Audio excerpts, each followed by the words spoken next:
Hello everyone, this is tech review. Welcome to Java project series. और अभी तक हमने हमारे bank management system Java project में लॉगिन वाले फ्रेम को कंप्लीट डिज़ाइन कर लिया है। साथ ही साथ में हमने साइनअप वाला पार्ट जो भी है हमारा वो पूरा कंप्लीट हो चुका है। साइनअप के 3 फॉर्म है हमारे पास, वो तीनों फॉर्म को हमने बना लिया है। सभी का जो डेटा है वो हमारे डेटाबेस में जाकर के स्टोर होना शुरू हो चुका है।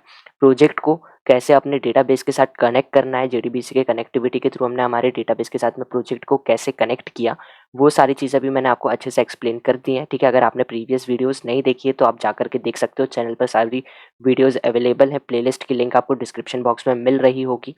ठीक है, अगर आप हमारे जावा कोर्स को ज्वाइन करना चाहते हैं या फिर आपने अभी तक हमारे जावा प्रोजेक्ट सीरीज़ का पहला प्रोजेक्ट नहीं देखा है, इलेक्ट्रिसिटी बिलिंग सिस्टम, तो आप उसको भी चेकआउट कर सकते हैं। सभी लिंक आपको डिस्क्रिप्शन बॉक्स में मिल रही होगी। वीडियो को स्टार्ट करने से पहले मैं आपको एक चीज़ बताना चाहूँगा। जैसे आप लोग प्रोजेक्ट के सोर्स कोड को डाउनलोड करते हो, प्रोजेक्ट का जो सोर्स कोड मैं आपको लिंक देता हूँ, गिटहब की लिंक से आप वहाँ से डाउनलोड करते हो ज़िप फाइल को।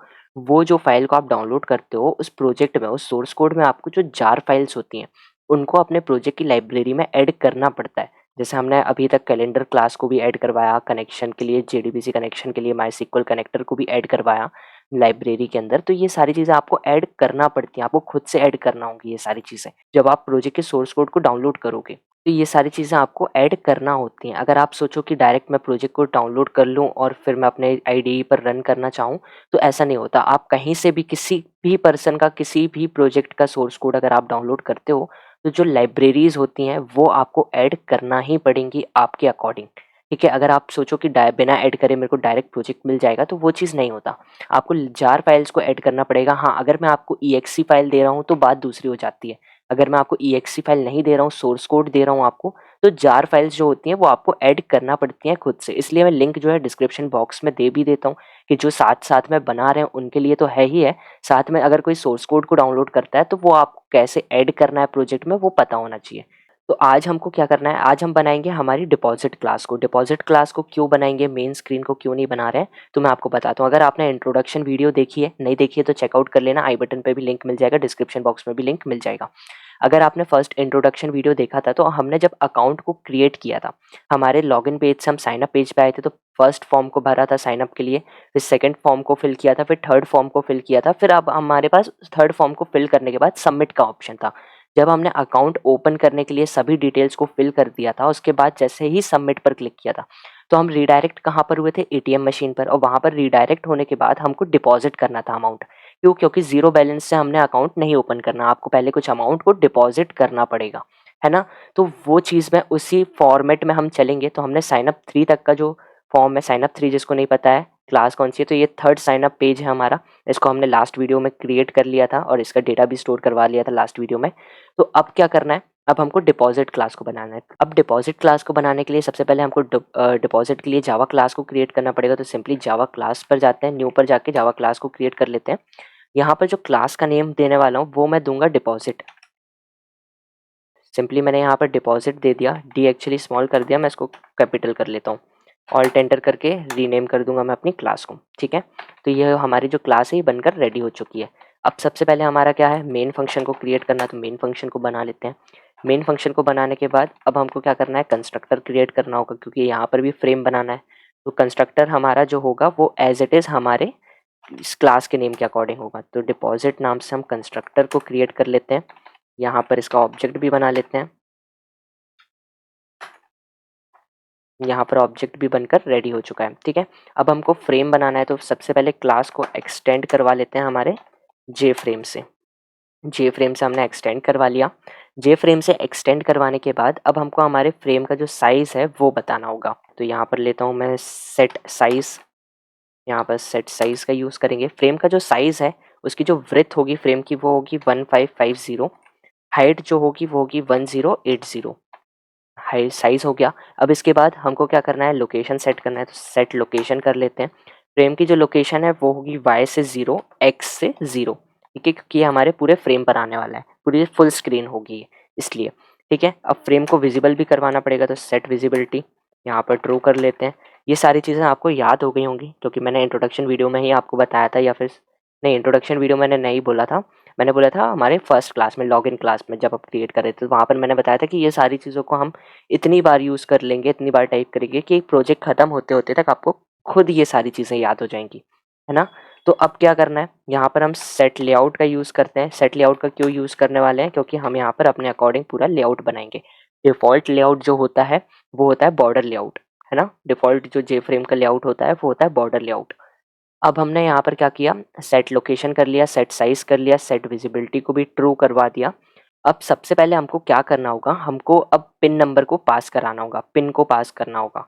अब पिन कहाँ पर जनरेट हुई है, हमारी पिन हमारी लास्ट साइन अप पेज पर जनरेट हुई है, sign up 3 dot Java class में, ठीक है। यहाँ पर आता हूँ मैं। यहाँ पर आने के बाद आप देखोगे हमारा जो डेटा है वो डेटाबेस में स्टोर हो रहा था। पहले एक जा रहा था हमारे साइन अप 3 के क्लास में, ठीक है। साइन अप 3 के नाम से जो हमने टेबल क्रिएट करी थी, एक डेटा उसमें जाकर के स्टोर हो रहा है, और जो एक डेटा है वो जाकर के स्टोर हो रहा है लॉगिन क्लास में, ठीक है।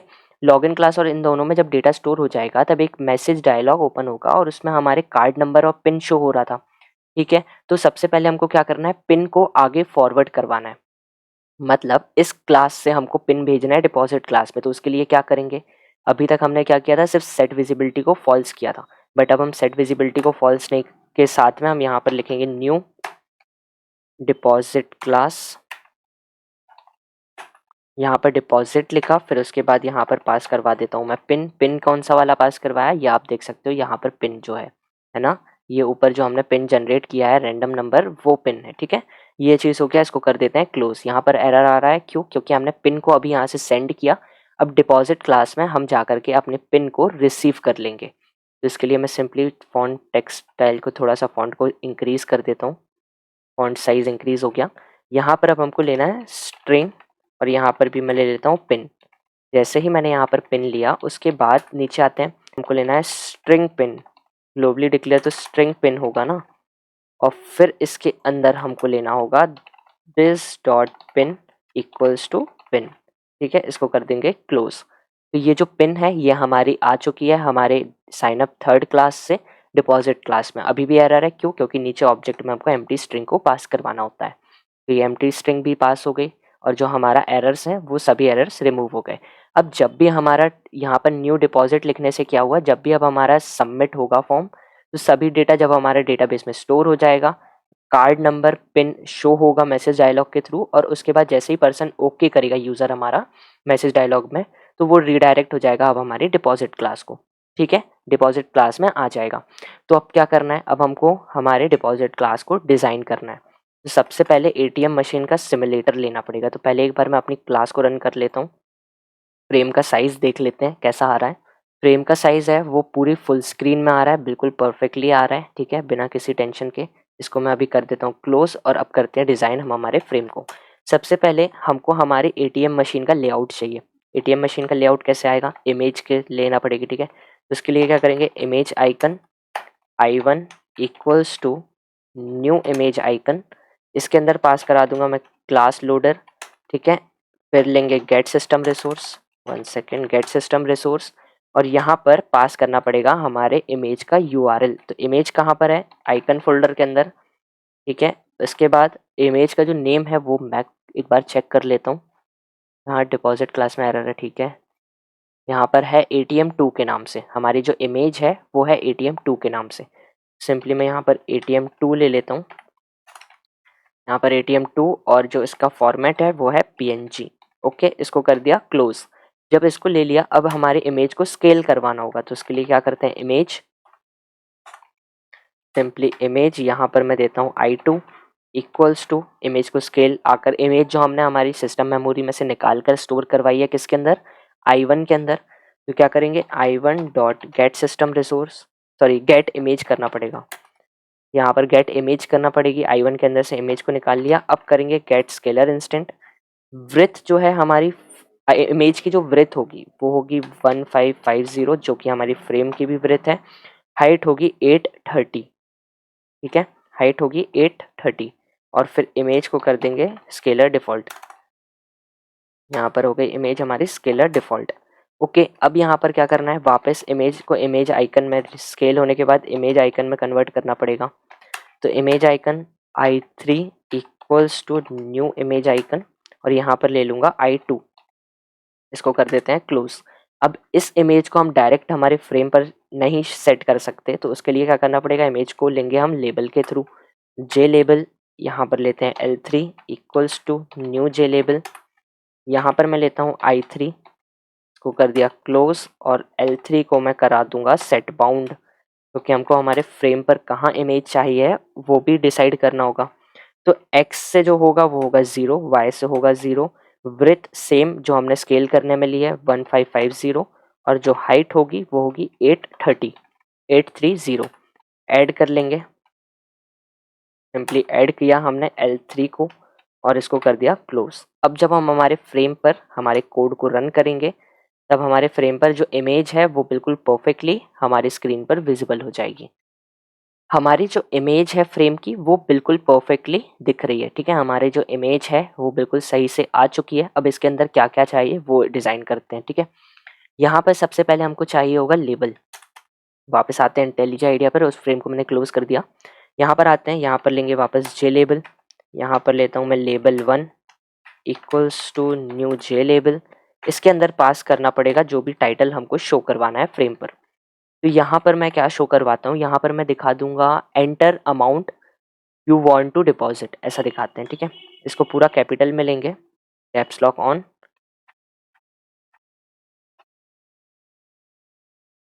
तो यहाँ पर हमने टाइटल ले लिया, इसके बाद लेबल 1 लेना पड़ेगा, यहाँ पर लेबल 1। अब इसको क्या करते हैं, सेट फॉन्ट करते हैं। तो यहाँ पर लिया सेट फॉन्ट, यहाँ पर लेंगे न्यू फॉन्ट, यहाँ पर फॉन्ट का जो स्टाइल होगा वो देने वाला हूँ सिस्टम, यहाँ पर मैं देता हूँ सिस्टम। इसके बाद फॉन्ट रहेगा हमारा बोल्ड, तो फॉन्ट डॉट बोल्ड ले लेते हैं।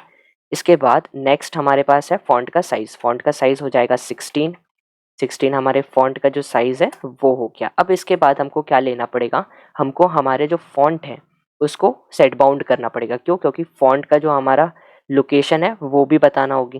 फिर सिंपली यहाँ पर लेते हैं लेबल 1 डॉट सेट बाउंड। यहाँ पर जो x से होगा वो होगा 460, y से हो जाएगा 180, ब्रेथ हो जाएगी 400, हाइट हो जाएगी 35। ये चीज़ हो गई। इसके बाद क्या करना है, इसके बाद हमको सेट फोरग्राउंड, वो चीज़ अभी देखते हैं। पहले क्या करता हूँ, यहाँ पर मैं सिंपली ऐड करवा लेता हूँ।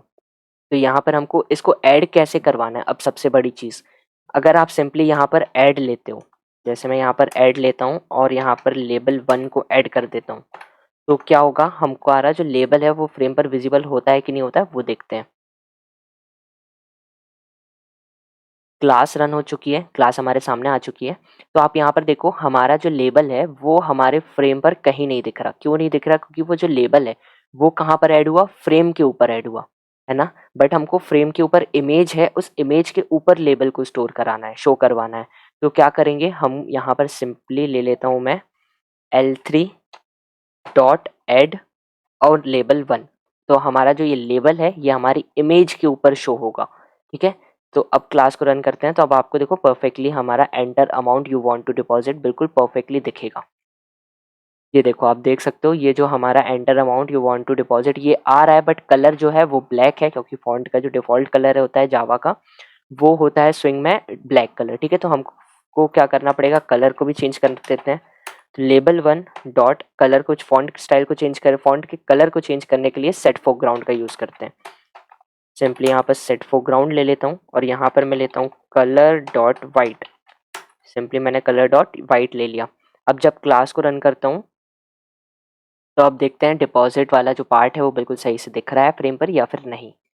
बिल्कुल सही से हमारा जो enter amount you want to deposit आ चुका है, ठीक है। इसको कर देते हैं वापस से क्लोज, आते हैं इंटेलिजेंट आइडिया पर। यहाँ पर अब क्या करना है, टेक्स्ट फील्ड को बनाना है। तो टेक्स्ट फील्ड को पहले ग्लोबली डिक्लेयर करवा लेते हैं। यहाँ पर टेक्स्ट फील्ड ले लेते हैं, टेक्स्ट एरिया नहीं चाहिए हमको, टेक्स्ट फील्ड चाहिए। इसका जो नाम होगा वो मैं देने वाला हूँ, यहाँ पर टेक्स्ट फील्ड ही दे देता हूँ। सिंपली टेक्स्ट फील्ड ही दे देता हूँ क्योंकि सिंगल टेक्स्ट फील्ड चाहिए हमको इस फ्रेम में पूरे में। तो इस टेक्स्ट फील्ड ले लिया, यहाँ पर text field equals to new text field, और इसके अंदर कुछ भी पास नहीं करेंगे क्योंकि फ्रेम पर कुछ भी नहीं शो करवाना है। यहाँ पर अमाउंट एंटर करेगा यूज़र, ठीक है। यहाँ पर text field dot set bound करेंगे और यहाँ पर लोकेशन जो होगी वो होगी 460, वाई से सॉरी एक्स से 460, वाई से 230, और जो ब्रेथ होगी वो होगी 320, हाइट होगी 25, ठीक है। इसके बाद अब क्या करना पड़ेगा, अब यहाँ पर सेट बैकग्राउंड भी करना पड़ेगा क्योंकि इसका जो कलर होता है वो डिफ़ॉल्ट कुछ और होता है, ठीक है?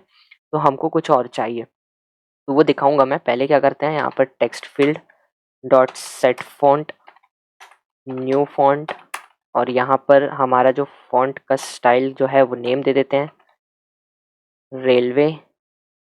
यहाँ से ई मिसिंग है। इसके बाद फ़ॉन्ट डॉट बोल्ड, इसके बाद जो फ़ॉन्ट का साइज़ होगा वो होगा 22। यहाँ पर फ़ॉन्ट भी ले लिया। अब क्या करना है, यहाँ पर ऐड करवा लेता हूँ पहले तो, L3 डॉट ऐड, यहाँ पर देने वाला हूँ टेक्स्ट फील्ड, ठीक है? इसको ऐड करवा लिया। क्लास को रन करते हैं। पोजीशन बिल्कुल सही आ रही है क्या, वो देख लेते हैं पहले। बिल्कुल सही हमारी जो पोजीशन है वो आ चुकी है, बट इसमें क्या करना पड़ेगा, पहले तो हमको बैकग्राउंड कलर लेना है। बैकग्राउंड कलर लेने के बाद हमको जो टेक्स्ट का कलर होगा उसको भी देना होगा। इसको करते हैं क्लोज, वापस यहाँ पर आते हैं। यहाँ पर आकर के मैं क्या करूँगा, यहाँ पर लेना पड़ेगा क्या, सेट बैकग्राउंड पहले तो। यहाँ पर text field dot set background, और यहाँ पर मैं देने वाला हूँ अपना कस्टम कलर। तो मैं सिंपली यहाँ पर न्यू कलर ले लेता हूँ, और यहाँ पर आर की जो वैल्यू है वो 65 है। आपको यहाँ पर RGB वैल्यू एंटर करना होगी, ठीक है? वो आप यहाँ पर आपको RGB वैल्यू का एंटर करना है। RGB वैल्यू आप अपने कलर पिकर से भी उठा सकते हो, ठीक है? अगर आपके पास याद है तो आप वो भी ले सकते हो।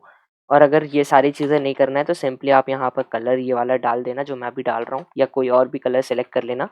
उसके बाद यहाँ पर साइड में देखो ये कलर आ जाएगा, यहाँ से सिलेक्ट कर सकते हो आप कलर को, ठीक है?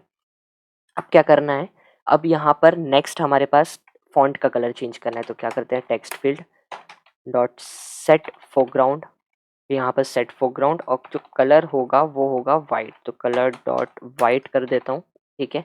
अब एक बार क्लास को रन करते हैं और कलर को चेक करते हैं।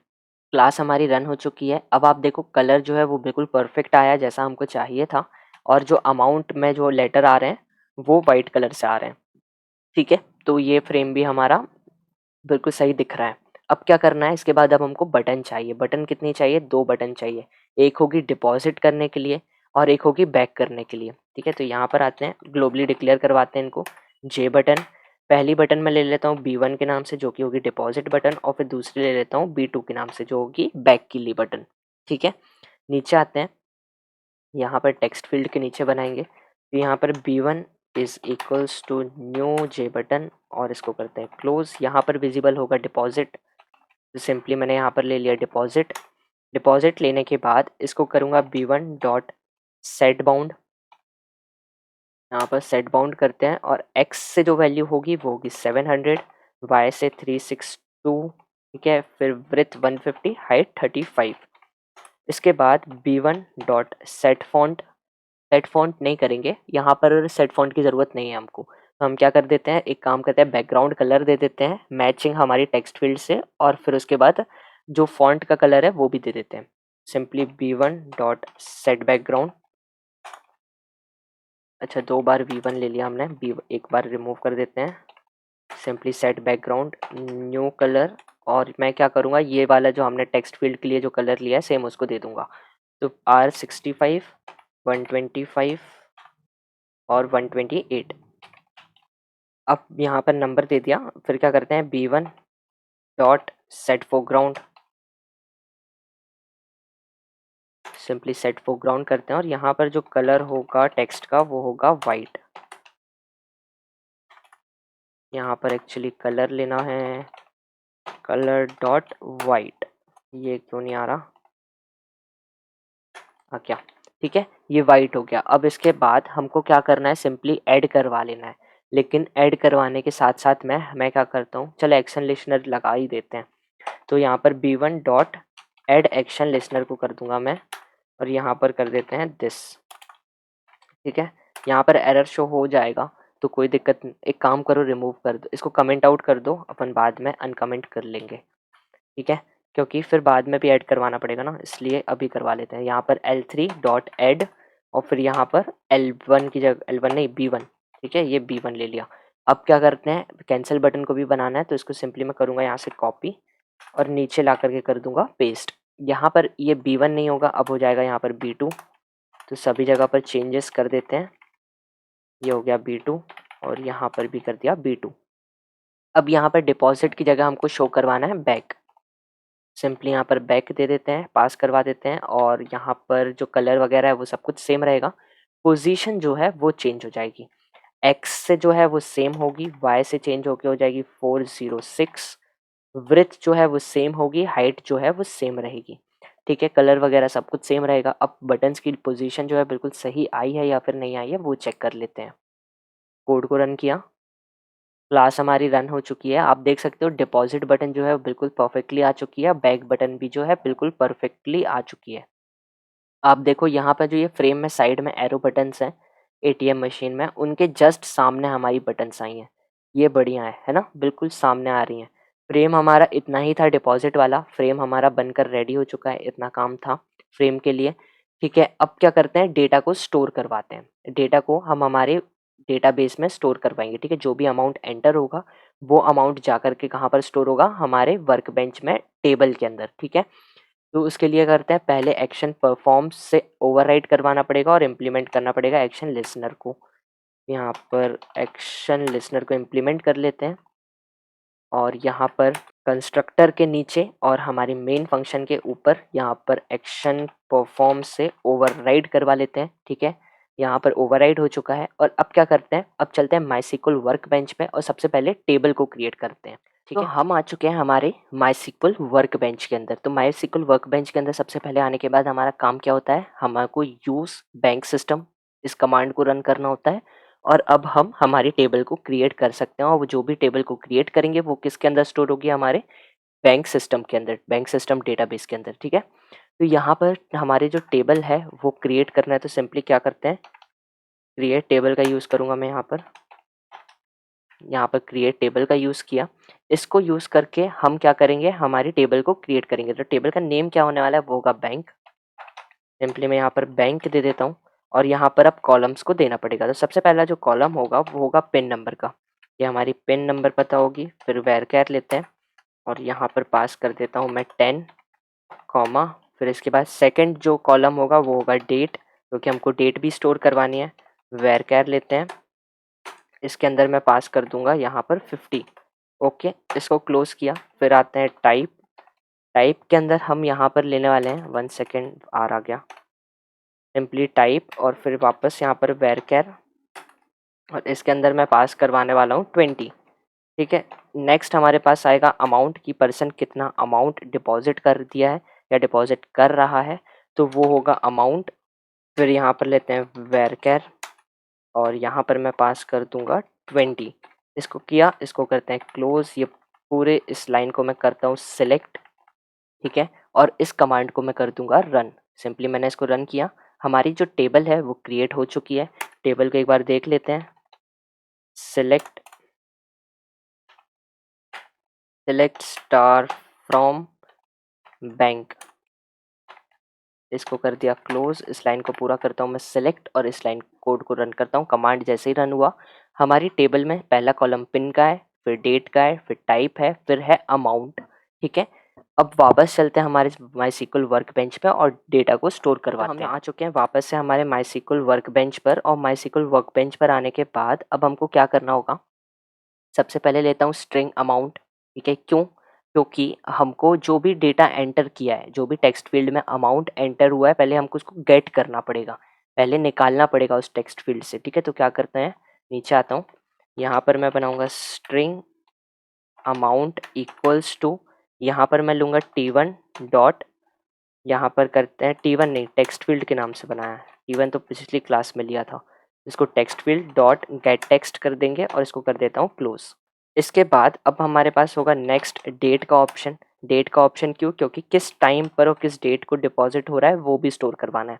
तो simply date, date equals to, यहाँ पर न्यू डेट, इसको कर देते हैं क्लोज। ठीक है, तो डेट भी अब हमारी आ जाएगी। अब यहाँ पर सबसे पहले अब हमारे पास दो बटन है, तो पता करना पड़ेगा किस बटन पर क्लिक हुआ है। तो पता करते हैं, ई को लेते हैं। 1 सेकेंड, हमने एक गलती करी। क्या गलती करी? हमको इसमें ट्राई एंड कैच लेना है। सिंपली मैं यहाँ पर लेता हूँ ट्राई और यहाँ पर लेता हूँ कैच, यहाँ पर एक्सेप्शन कैपिटल ई और फिर यहाँ पर E dot print stack trace कर देंगे। ठीक है, एक्सेप्शन आ सकती है, रन टाइम एरर आ सकता है, इसलिए यहाँ पर ट्राई एंड कैच के अंदर ज़रूर लेना। नहीं लोगे तो क्या एरर आएगा तो पता भी नहीं चलेगा कहाँ पर क्या हो रहा है, इसलिए ट्राई एंड कैच के अंदर लेना, तो रन टाइम एरर आने के चांसेस जो होंगे वो ख़त्म हो जाएंगे। ठीक है, अब यहाँ पर बटन का पता लगाते हैं, तो क्या करते हैं, ई डॉट गेट सोर्स, किस बटन पर क्लिक हुआ है, इक्वल्स टू B1, ई के अंदर जो भी डेटा है अगर वो इक्वल्स टू है B1 के, तो मतलब हमारी B1 वाली बटन पे काम क्लिक हुआ है, तो B1 वाली बटन पे क्या काम है वो करवाना है। तो पहला काम क्या है, सबसे पहले डेटा को स्टोर करवाना है।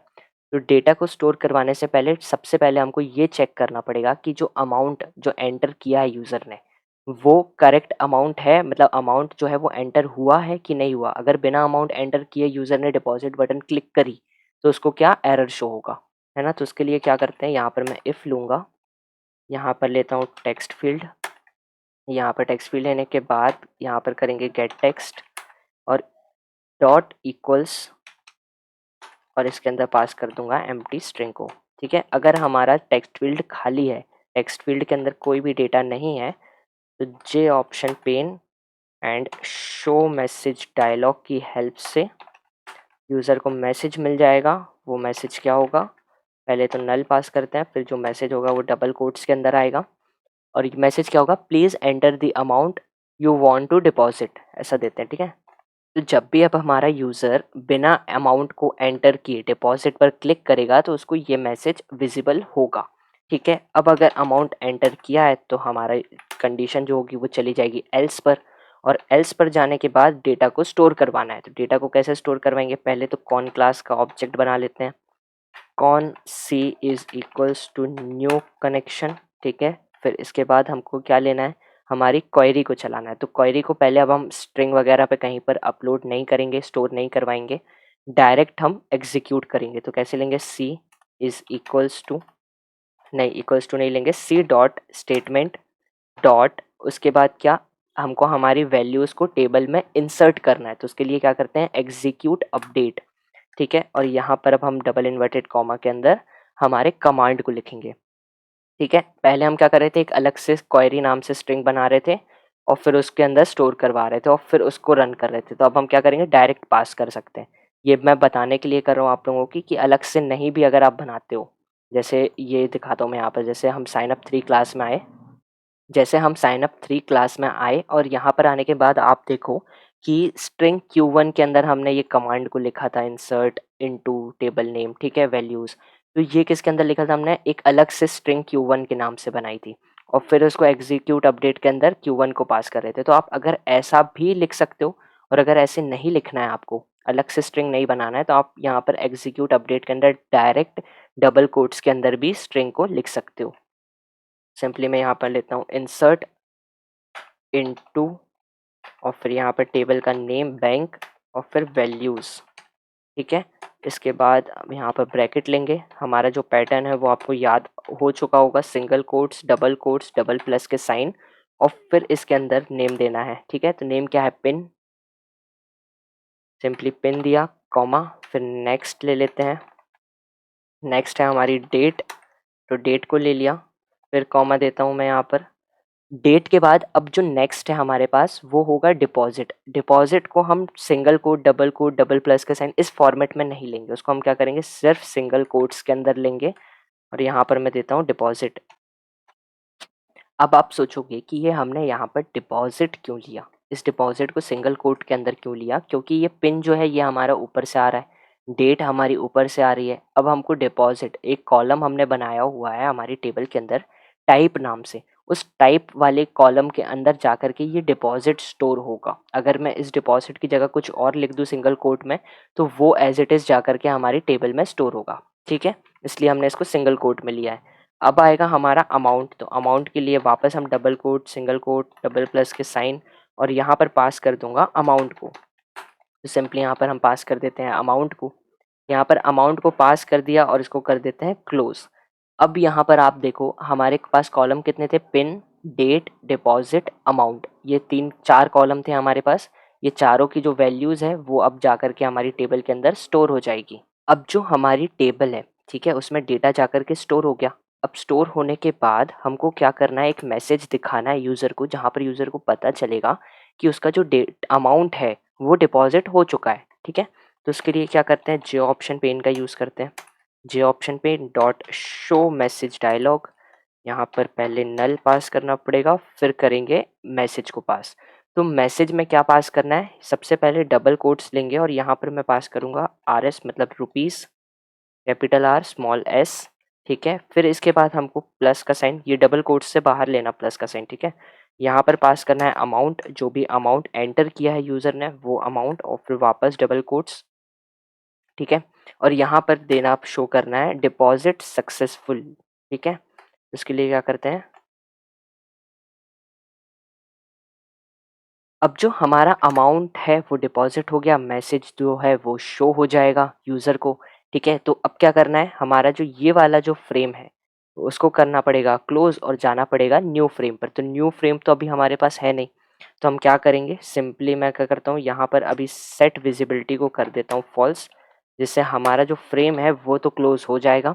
और फिर आगे देखते हैं, जब वो वाला नया फ्रेम आ जाएगा तो हम उसको न्यू फ्रेम पर रीडायरेक्ट करवा देंगे, ठीक है। यहाँ पर एल्स, ये वाले एल्स में नहीं करना है हमको, ये वाले एल्स में करना है। यहाँ पर एल्स लेते हैं, एल्स इफ लेंगे एक्चुअली, एल्स इफ लेते हैं, यहाँ पर ई डॉट गेट सोर्स करेंगे, इक्वल इक्वल्स टू, यहाँ पर कर दूंगा B2। अब जब हमारी बटन 2 मतलब बैक बटन पर प्रेस होगा तब हमको क्या करना है, यहाँ पर सेट विजिबिलिटी और इसको कर देते हैं फॉल्स, ठीक है। सेट विजिबिलिटी फॉल्स कर दी, और यहाँ पर जब बैक होगा तब भी हमारा फ्रेम किसी अनदर फ्रेम पर रीडायरेक्ट होगा। तो क्या वो जब हम क्लास बना लेंगे, ये एक्चुअली डिपॉजिट होने के बाद हमारे मेन स्क्रीन पर, एटीएम की मेन जो स्क्रीन थी उस मेन स्क्रीन पर रीडायरेक्ट होना है ना। बैक बटन पर प्रेस होगा तब भी वो मेन स्क्रीन पर जाएगा, डिपॉजिट कंप्लीट हो जाएगा तब भी वो मेन स्क्रीन पर जाएगा। तो मेन स्क्रीन अभी है नहीं, तो मेन स्क्रीन को जब हम डिज़ाइन करेंगे तो हम इसको ट्रांसफ़र वो स्क्रीन पर करवा लेंगे। अभी क्या करते हैं, अभी हम हमारी क्लास को रन करते हैं, ठीक है। पर उसके पहले ये जो कमेंट आउट किए थे हमने एक्शन लिसनर को, इनको अनकमेंट कर लेते हैं, ठीक है। अनकमेंट कर लिया, अब हमारी जो क्लास है वो बनकर रेडी है, डिपॉजिट क्लास। क्लास को रन करते हैं और देखते हैं हमारा जो डेटा है वो टेबल में जाकर के स्टोर हो रहा है या फिर नहीं हो रहा है। क्लास जो है वो हमारी ओपन हो चुकी है, ठीक है। परफेक्ट हमारा जो फ्रेम है वो भी बिल्कुल परफेक्ट दिख रहा है, और जो बटन्स हैं वो भी बिल्कुल आ गई हैं। यहाँ पर देखो, जैसे ही मैंने बिना कुछ अमाउंट एंटर किए डिपॉजिट पर क्लिक किया तो इसने क्या बोला, please enter the amount you want to deposit, ठीक है। बैक बटन पर क्लिक किया, हमारी जो क्लास है वो क्लोज हो चुकी है।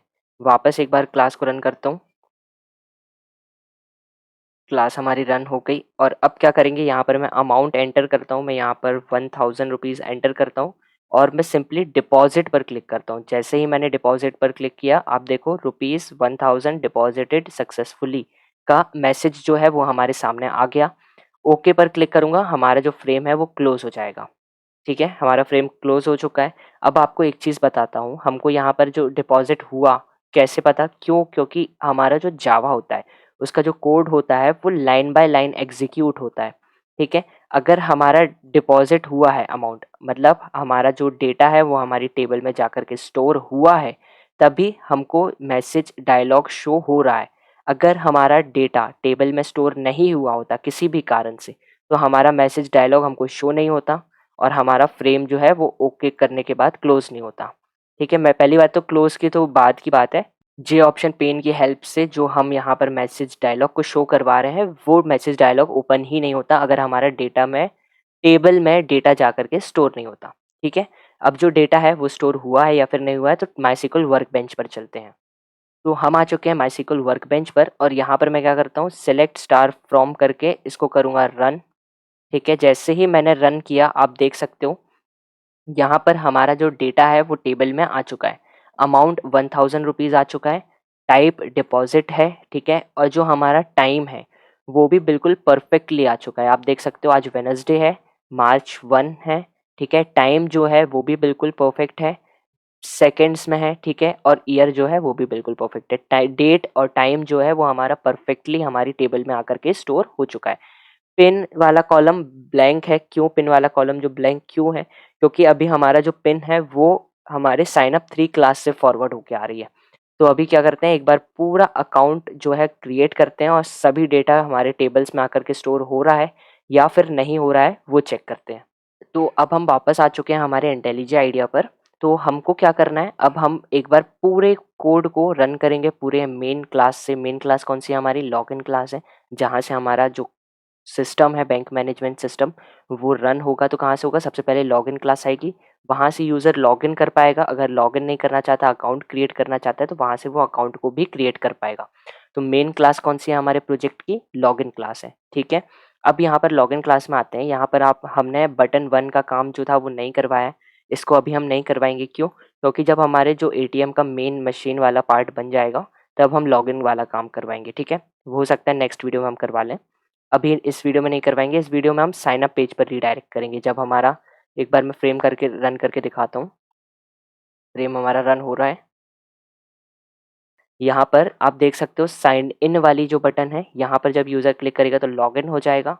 और ये जो साइन अप वाली बटन है, यहाँ पर क्लिक करेगा तो हमारे साइन अप के पहले पेज पर जाएगा, ठीक है। तो यहाँ पर देखो क्लिक करने में कुछ नहीं हो रहा है, तो पहले क्या करते हैं, इस काम को करवा लेते हैं। यहाँ पर हमारी पहली बटन साइन इन की है, थर्ड बटन हमारी साइन अप की है। तो यहाँ पर नीचे आते हैं। यहाँ पर हम क्या करेंगे, इफ़ एल्स इफ के अंदर जहाँ पर हमारा E dot gate source button 3 हमने किया है, यहाँ पर मैं क्या करूँगा, हमारे न्यू फ्रेम को ओपन करवा दूंगा। तो मैं simply new sign up page को ओपन करवाना है और इस हर से मैं इसको कर दूंगा क्लोज, ठीक है। और इसकी जो ये वाला लॉगिन फ्रेम है, इसकी सेट विजिबिलिटी को कर दूंगा मैं फॉल्स। सिंपली यहाँ पर सेट विजिबिलिटी कर देते हैं इसकी फॉल्स, ठीक है। अब इतना काम हो गया। अब जब मैं लॉगिन क्लास को रन करूँगा, अब मैं यहाँ पर साइन अप पे क्लिक करता हूँ। जैसे ही मैंने साइन अप पर क्लिक किया, आप देख सकते हो हमारा जो एप्लीकेशन फॉर्म है वो ओपन होके आ चुका है। साइन अप पेज का जो फर्स्ट पेज है वो आ चुका है, ठीक है। यहाँ पर क्या करते हैं, अकाउंट को ओपन करवाते हैं। तो यहाँ पर नेम मैं देता हूँ किंग, सिंपली किंग है, किंग एस एस नाम देता हूँ। फादर्स नेम जो होगा वो दे देता हूँ Kong S S, King Kong, ठीक है। यहाँ पर इसको देता हूँ male. Date of birth calendar पे क्लिक करेंगे, यहाँ पर रैंडम में सिलेक्ट कर लेता हूँ, ठीक है। ईमेल एड्रेस दे देता हूँ kingss@gmail.com, ठीक है। अब यहाँ पर देखो मैरिड वाला जो स्टेटस है वो क्या है, अनमैरिड। फिर एड्रेस जो है वो क्या देना पड़ेगा, इंडिया। यहाँ पर मैं सिटी दे देता हूँ जीजे, ठीक है। फिर यहाँ पर इसको एक काम करता हूँ, कैपिटल कर देता हूँ। यहाँ पर पिन जो है वो मैं रैंडम दे देता हूँ। इसके बाद जो स्टेट है वो मैं दे देता हूँ यहाँ पर एमपी, ओके। ये चीज़ हो गई। यहाँ पर मैं जैसे ही नेक्स्ट पर क्लिक कर रहा हूँ, हम नेक्स्ट न्यू पेज पर रीडायरेक्ट हो गए। मतलब हमारा जो डेटा है वो जाकर के स्टोर हो चुका है हमारे डेटाबेस में, ठीक है। ये जो सेकंड पेज है, इसमें हमारा फॉर्म नंबर जो है वो पास होकर नहीं आया है। क्यों नहीं आया भाई? एक बार चेक कर लेते हैं क्यों नहीं आ रहा है हमारा फॉर्म। एक बार पहले पूरा बना लेते हैं, उसके बाद फिर देखेंगे कि फॉर्म नंबर क्यों नहीं आ रहा है, ठीक है। यहाँ पर ये सभी इन्फॉर्मेशन जो बाय डिफ़ॉल्ट सिलेक्टेड है, इसको ऐसे चेंज कर लेते हैं। अच्छा, कोई दिक्कत नहीं है, ठीक है। रैंडम मैंने सेलेक्ट कर लिया है यहाँ पर। यहाँ पर मैं पैन नंबर को भी रैंडमली दे देता हूँ, ठीक है। आधार नंबर भी 12 डिजिट का होता है, तो मैं रैंडम दे देता हूँ। और यहाँ पर senior citizen no, existing account no, simply करूँगा नेक्स्ट पर क्लिक। जैसे ही नेक्स्ट पर क्लिक किया, हम वापस रीडायरेक्ट हो चुके हैं न्यू पेज पर, ठीक है। यहाँ पर फिक्स डिपॉजिट को सिलेक्ट कर लेता हूँ। यहाँ पर एटीएम कार्ड को सिलेक्ट नहीं, ई स्टेटमेंट को सिलेक्ट रहने दूंगा। और यहाँ पर जैसे ही मैं सबमिट पर क्लिक करूँगा, तो आप देख सकते हो हमारा जो कार्ड नंबर है और जो पिन है वो आ चुका है। ओके पर क्लिक करेंगे, रीडायरेक्ट हो चुके हैं हम हमारी डिपॉजिट क्लास पर। यहाँ पर अमाउंट को डिपॉजिट कर देते हैं। मैं यहाँ पर 10,000 नहीं, 500 करता हूँ। 500 किया, डिपॉजिट पर क्लिक किया, अमाउंट जो है वो सक्सेसफुली हमारा डिपॉजिट हो चुका है, ठीक है। कॉन्ग्रेचुलेशंस, हमारा अमाउंट जो है वो डिपॉजिट भी हो चुका है।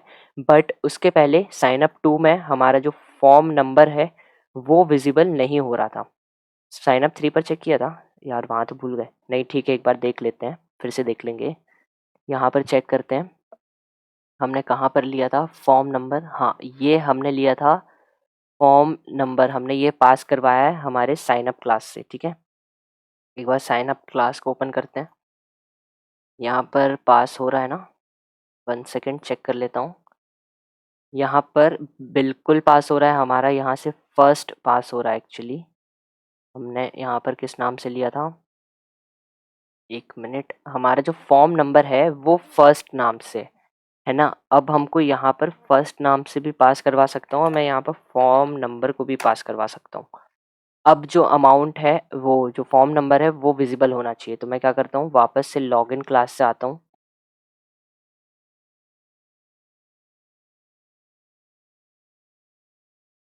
लॉगिन क्लास से मैं यहाँ पर साइन अप पर क्लिक करते हैं। यहाँ पर फॉर्म नंबर कितना है, 9250। यहाँ पर मैं रैंडम वैल्यू डाल रहा हूँ, ठीक है? यहाँ पर रैंडम वैल्यू ले रहा हूँ मैं। यहाँ पर भी, यहाँ पर भी, यहाँ पर भी, यहाँ पर भी। यहाँ पर एक्चुअली जीमेल जो है वो परफेक्ट फॉर्मेट पे देना पड़ेगा। यहाँ पर gmail.com दे देता हूँ और नेक्स्ट पर क्लिक करता हूँ। जैसे ही नेक्स्ट पर क्लिक किया, हमारा फॉर्म नंबर अभी भी नहीं आया। ठीक है, कोई दिक्कत नहीं है। यहाँ पर थर्ड पेज पे देखते हैं, थर्ड पेज पे भी नहीं आ रहा है। तो फॉर्म नंबर जो है वो अभी भी नहीं आया। क्यों नहीं आया? एक बार साइन अप क्लास पर जाते हैं। यहाँ पर कोई दिक्कत है क्या? साइन अप टू क्लास पे यहाँ पर फॉर्म नंबर एक्चुअली हम सेट तो करवा रहे हैं, रिसीव भी करवाया है, ग्लोबली डिक्लेयर करवाया हमने ऊपर, बिल्कुल करवाया है। हमने यहाँ पर, एक सेकेंड, हमने यहाँ पर ही गड़बड़ करी दी है। यहाँ पर हमने फॉर्म नंबर और यहाँ पर फर्स्ट, तो एक काम करता हूँ, मैं इसको काट के कर देता हूँ फॉर्म नंबर, फॉर्म एनओ कर दिया। ठीक है, अब हमारा जो फॉर्म नंबर है वो आ जाएगा। अब वापस लॉगिन क्लास को रन करता हूँ। साइन अप पर जाते हैं, नंबर आया, यहाँ पर रैंडम वैल्यूज़ दे रहा हूँ मैं। ठीक है, यहाँ पर रैंडम वैल्यूज़ को दिया, नेक्स्ट पर क्लिक किया जैसे ही मैंने, तो आप देख सकते हो हमारा जो फॉर्म नंबर है वो तो आ गया, बट फॉर्म नंबर का जो साइज़ है वो बहुत बड़ा है। तो साइज़ को कर देते हैं छोटा, कोई दिक्कत नहीं है। वैल्यूज़ एंटर कर देते हैं, नेक्स्ट पेज पे आ रहा है कि नहीं आ रहा है वो भी देख लेते हैं। नेक्स्ट किया, यहाँ पर फॉर्म नंबर जो है वो वापस पास नहीं हुआ। तो क्या करना है, पहले तो हमको साइज़ को छोटा करना है। तो साइज़ को छोटा कर देते हैं। यहाँ पर नीचे आते हैं, यहाँ पर किधर गया फॉर्म, ये है फॉर्म। फॉर्म को एक्चुअली 18 नहीं, हमको करना पड़ेगा 14, 14 भी नहीं, 12 करना पड़ेगा। साइन अप 3 पर चेक करते हैं। यहाँ पर कितना साइज़ लिया था हमने, 1 सेकेंड। यहाँ पर फॉर्म नंबर का जो साइज़ है वो 14 14 लिया हुआ है अपन ने, और यहाँ पर हमने सेट ही नहीं करवाया है। तो कहाँ से हमको विज़िबल होगा? यहाँ पर हमको पास करवाया, हमने पास करवाया था। हाँ, पास करवाया है, डिक्लेयर भी किया है। यहाँ पर हमको फॉर्म नंबर को सेट नहीं करवाया, इसलिए हमारा form number third sign up page पर विज़िबल नहीं हो रहा। तो यहाँ पर फॉर्म नंबर पास करवा दिया और साइन अप टू पेज में फॉर्म नंबर का जो लेबल है उसका जो साइज़ कर देंगे 14। वापस क्लास को रन करता हूँ लॉगिन क्लास से।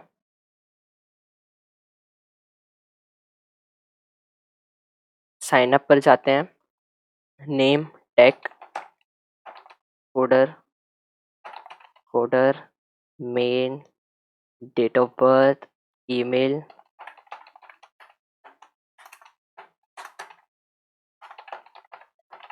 gmail.com, अनमैरिड, एड्रेस, सिटी, यहाँ पर मैं रैंडम ले रहा हूँ, ठीक है? यहाँ पर मैंने फॉरवर्ड किया तो अभी, ओह शिट, हमारा फॉर्म नंबर का साइज़ छोटा हो गया। ठीक है, कोई नहीं, हम कर लेंगे उसको सही। उसको भी सही कर देंगे, इसको भी सही कर देंगे, ठीक है? और यहाँ पर यस करते हैं, यहाँ पर नो करते हैं, इसको नेक्स्ट करते हैं, यहाँ पर इसको सिलेक्ट करते हैं, यहाँ पर इसको सिलेक्ट करते हैं, सबमिट पर करते हैं। कार्ड नंबर पिन जनरेट हो चुका है। अमाउंट जो है उसको एंटर कर देते हैं, डिपॉज़िट हो चुका है हमारा अमाउंट भी, और फ्रेम हो गया क्लोज़। हमने क्या करा था, यहाँ पर फॉर्म नंबर का साइज़ जो है वो 18 है, इसको करना है 14। अब बिल्कुल सही से आ जाएगा, ठीक है? अब आप लोग रन करके देखना इस चीज़ को, ठीक है? इस पूरे प्रोजेक्ट को रन करना, वहाँ पर अगर साइज़ ऊपर-नीचे हो तो मेरे को कमेंट सेक्शन में बताना कि साइज़ ऊपर-नीचे है, आपको चेंज करना है, तो इसको हम फिर से अगली नेक्स्ट वीडियो में चेंज करेंगे, ठीक है? आज हमने क्या किया, हमारे डिपॉज़िट क्लास को क्रिएट किया, डिपॉज़िट क्लास हमारी पूरी बनकर रेडी हो चुकी है। अमाउंट जो है वो डेटा टेबल में हमारे जाकर के स्टोर होने लगा है ना? तो यहाँ पर टाइम के साथ में हमने हमारे अमाउंट को, डेटा को स्टोर करवाया कि कितने बजे, कितने सेकंड में हमने डिपॉज़िट किया, वो एग्ज़ैक्ट टाइम हमारा टेबल में जाकर के स्टोर हो रहा है। ओके, साइन अप क्लास वाला काम पूरा हो चुका है, अकाउंट कैसे क्रिएट करना है वो भी हमने देख लिया। लॉगिन वाला काम जो है वो हो चुका है, साइन अप वाली बटन पर क्लिक करने वाला काम हो चुका है। साइन इन वाला जो काम है वो अब हम नेक्स्ट वीडियो में करेंगे, ठीक है। आज की वीडियो में इतना ही था। अब हम नेक्स्ट वीडियो में हमारे प्रोजेक्ट की जो मेन स्क्रीन है, एटीएम का जो मेन स्क्रीन है उसको डिज़ाइन करेंगे। उसमें क्या-क्या फ़ीचर्स हैं वो तो आपको पता ही है, तो उनको कैसे काम करना है, कैसे वो फ़ीचर्स काम करेंगे, कैसे वो इंटरफ़ेस डिज़ाइन होगा, वो सब हम नेक्स्ट वीडियो में सीखेंगे, ठीक है। तो आज की वीडियो के लिए इतना ही। होप सो आप लोगों को ये वीडियो पसंद आई हो। वीडियो अगर अच्छी लगी है तो वीडियो को लाइक करना, अपने फ्रेंड्स के साथ में शेयर करना। और 90% लोग ना चैनल पर आते हैं और बिना सब्सक्राइब किए निकल जाते हैं। वो वीडियो को भी देखते हैं बट सब्सक्राइब नहीं करते, इसलिए चैनल को सब्सक्राइब ज़रूर करना, बिना सब्सक्राइब करे बिल्कुल मत जाना, ठीक है। इस महीने पहुंचा दो 1000 सब्सक्राइबर्स, ठीक है। अपने फ्रेंड्स के साथ शेयर करो, फैमिली में शेयर करो, ठीक है। जिनको ये प्रोजेक्ट्स की नीड है उनको भी शेयर करो। और जो भी एरर आता है तो आप मेरे से कमेंट सेक्शन पे पूछ सकते हो। साथ में टेलीग्राम डिस्क्रिप्शन बॉक्स में लिंक मिल रही होगी टेलीग्राम ग्रुप की भी, तो आप वहाँ पर भी पूछ सकते हो। चैनल को सब्सक्राइब किए बिना बिल्कुल मत जाना। वीडियो अच्छी लगी तो वीडियो को लाइक करना, अपने फ्रेंड्स के साथ में शेयर करना। मिलते हैं अब हम हमारी नेक्स्ट वीडियो में, जब तक के लिए stay tuned, stay safe, bye bye.